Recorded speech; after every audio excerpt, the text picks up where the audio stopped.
ఇప్పటిదాకా మనం raster ఇమేజెస్తో work చేసాం. అంటే ఈ ఇమేజెస్ ఫిక్స్డ్ సైజ్ పిక్సెల్స్తో తయారై ఉంటాయి. మరి ఈ సెషన్లో మనం వెక్టార్ గ్రాఫిక్స్ ఎలా తయారు చేయాలో చూద్దాం. ఈ వెక్టార్ గ్రాఫిక్స్ అనేటివి లైన్ కర్వ్ సిగ్మెంట్స్తో తయారై ఉంటాయి. వీటి ఎడ్జెస్ చాలా షార్ప్గా ఉంటాయి. ఇవి పిక్సెల్ బేస్డ్ ఇమేజెస్ కంటే తక్కువ స్పేస్ని తీసుకుంటాయి. మరి వీటి యొక్క రెజల్యూషన్ కూడా చాలా బాగుంటుంది, క్లారిటీ చాలా బాగుంటుంది. అంటే ఇవి చెప్పాలంటే రెజల్యూషన్ ఇండిపెండెంట్ అన్నమాట. ఇవి ఏ సైజులో ఉన్నా సరే చాలా క్లియర్గా కనిపిస్తాయి. అదే పిక్సెల్ బేస్డ్ ఇమేజెస్ అయితే వాటి యొక్క క్లారిటీ సైజ్ పెంచగానే తగ్గుతుందన్నమాట. నెక్స్ట్ ఒక ఫైల్ని ఓపెన్ చేయండి.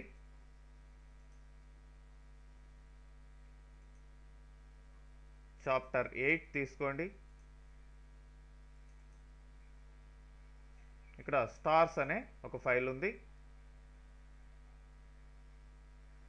ఇక్కడ 2 స్టార్స్ ఉన్నాయి.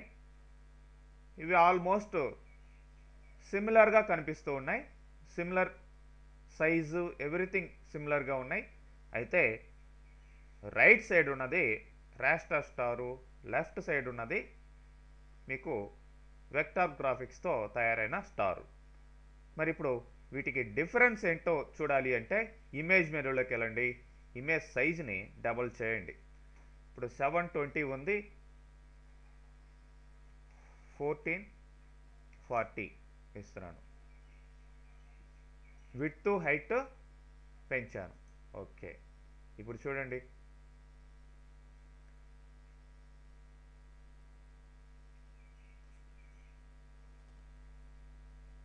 ఇప్పుడు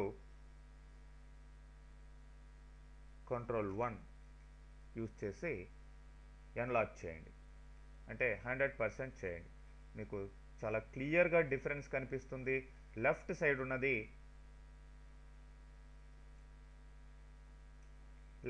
ఉన్నది ఇది వెక్టార్ బేస్డ్ స్టారు, ఇది మీకు రాస్టర్ ఇమేజ్ అనమాట. అంటే పిక్సెల్ బేస్డ్ ఇది. కాబట్టి దీని క్లారిటీ ఎడ్జెస్ కూడా మీరు గమనించవచ్చు, చాలా క్లియర్గా ఉంది. ఇక్కడ చూడండి, చాలా రఫ్గా ఉన్నట్టు కనిపిస్తుంది. ఇమేజ్ యొక్క క్లారిటీ కూడా ఇది తగ్గిందనమాట. ఓకే, సో 100% ఇమేజ్ తీసుకుంటే ఈ విధంగా మీకు క్లారిటీ డిఫరెన్స్ కనిపిస్తుంది. మళ్ళీ నేను సైజు రిడ్యూస్ చేస్తున్నాను. సో ఇప్పుడు ఈ యొక్క షేప్స్ లేదంటే ఏ వెక్టర్ ఎలిమెంట్స్ మీరు ఒక ఇమేజ్లో అంటే ఒక ఫైల్లో క్రియేట్ చేయాలి అంటే ఫస్ట్ వీటిని తీసేస్తాం, డీసెలెక్ట్ చేసాం. సో ఇప్పుడు ఇక్కడ షేప్, డిఫరెంట్ షేప్స్ డ్రా చేసేదానికి షేప్ టూల్ ఉంది. మరి ఇక్కడ రైట్ క్లిక్ చేస్తే రకరకాల టూల్స్ వస్తాయి. అవే పైన కూడా ఇవ్వడం జరిగింది. చూడండి, షేప్ లేయర్సు, పాత్స్. ఈ పాత్స్ గురించి నెక్స్ట్ చెప్పుకుంటాం. అట్లనే మామూలుగా ఫిక్స్డ్ పిక్సెల్స్ అంటే రాస్టర్ ఇదనమాట. అట్లనే పెన్ టూల్స్. నెక్స్ట్ మీకు ఈ రెక్టాంగిల్, రౌండ్ రెక్టాంగిల్, ఎలిప్స్, అట్లనే పాలిగాన్, లైన్ అండ్ కస్టమ్ ఇవన్నీ కూడా రావడం జరిగింది. మరి ఇప్పుడు ఫర్ ఎగ్జాంపుల్ పాలిగాన్ని ఇక్కడ డ్రా చేస్తాం.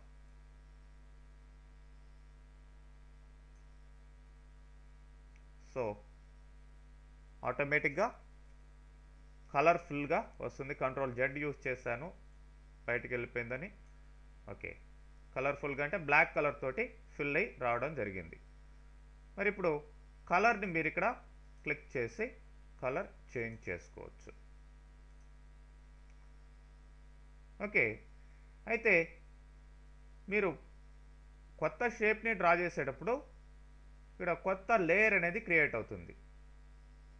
మరి ఒకే దాంట్లో కూడా మీరు ఒకే లేయర్లో కూడా డిఫరెంట్ వెక్టార్ షేప్స్ డ్రా చేసుకోవచ్చు. దానికి యాడ్ టు షేప్ అని వస్తుంది. మామూలుగా అయితే న్యూ లేయర్ కింద ఉంది, యాడ్ టు షేప్ అని తీసుకోండి. అదే మామూలు గ్రాఫిక్స్ అయితే ప్రతిదానికి కూడా కంపల్సరీగా కొత్త లేయర్ క్రియేట్ అవుతుంది. ఇక్కడ ఈ లేయర్లోనే కొత్తవి యాడ్ చేసుకోవచ్చు, నెంబర్ ఆఫ్ కొత్త ఎలిమెంట్స్. సో ఇప్పుడు పాలిగాన్కి నేను ఎడ్జెస్ పెంచుతున్నాను, 8 ఎడ్జెస్ అని ఇచ్చాను. ఇప్పుడు చూడండి ఎడ్జెస్ పెరిగాయి. ఇప్పుడు కలర్ కావాల్సి ఉంటే చేంజ్ చేసుకోండి.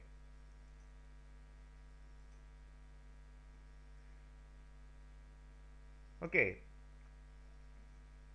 మరి నెక్స్ట్ ఎలిప్సెస్, అట్లానే రెక్టాంగిల్స్, రౌండ్ రెక్టాంగిల్స్, ఇవన్నీ కూడా ఈ విధంగా డ్రా చేయొచ్చు.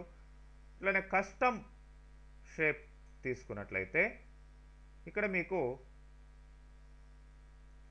కస్టమ్ షేప్ కింద మళ్ళీ ఆప్షన్స్ రావడం జరిగింది.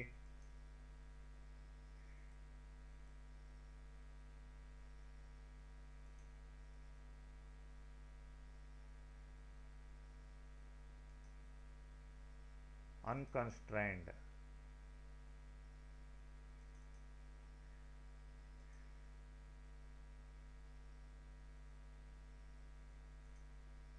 అని తీసుకొని ఇప్పుడు ఈ యొక్క కస్టమ్ షేప్ని తీసుకుంటాం.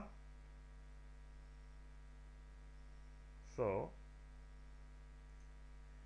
ఇక్కడ మీకు shapes, number of custom shapes రావడం జరిగింది. ఇవే కాకుండా ఇక్కడ మళ్ళీ ఎక్స్ట్రా చాలా ఉన్నాయి. ఈ యారో మీద క్లిక్ చేయండి. ఇప్పుడు నంబర్ ఆఫ్ ఆప్షన్స్ మీకు వస్తాయి. ఫ్రేమ్సా, ఇట్లా నేచరా, ఆబ్జెక్ట్స్, ఇట్లా చాలా వస్తాయి. జస్ట్ నేను సింబల్స్ అని తీసుకుంటున్నాను. Okay, replace current shapes with the shapes from symbols. Okay, లేదంటే యాడ్ చేయొచ్చు. ఓకే, రీప్లేస్ చేయమంటాను. ఇప్పుడు నెంబర్ ఆఫ్ ఎక్స్ట్రా షేప్స్ రావడం జరిగింది. మీరు ఏ షేప్ కావాలో ఆ షేప్ని సెలెక్ట్ చేసుకోండి, ఇక్కడ దాన్ని డ్రా చేయండి. ఓకే, ఆ విధంగా కస్టమ్ షేప్స్ ద్వారా నంబర్ ఆఫ్ న్యూ షేప్స్ని తీసుకొచ్చి డ్రా చేసుకోవచ్చు. నెక్స్ట్ ఇంకా ఈ యొక్క vector based elements next paths గురించి చూద్దాం.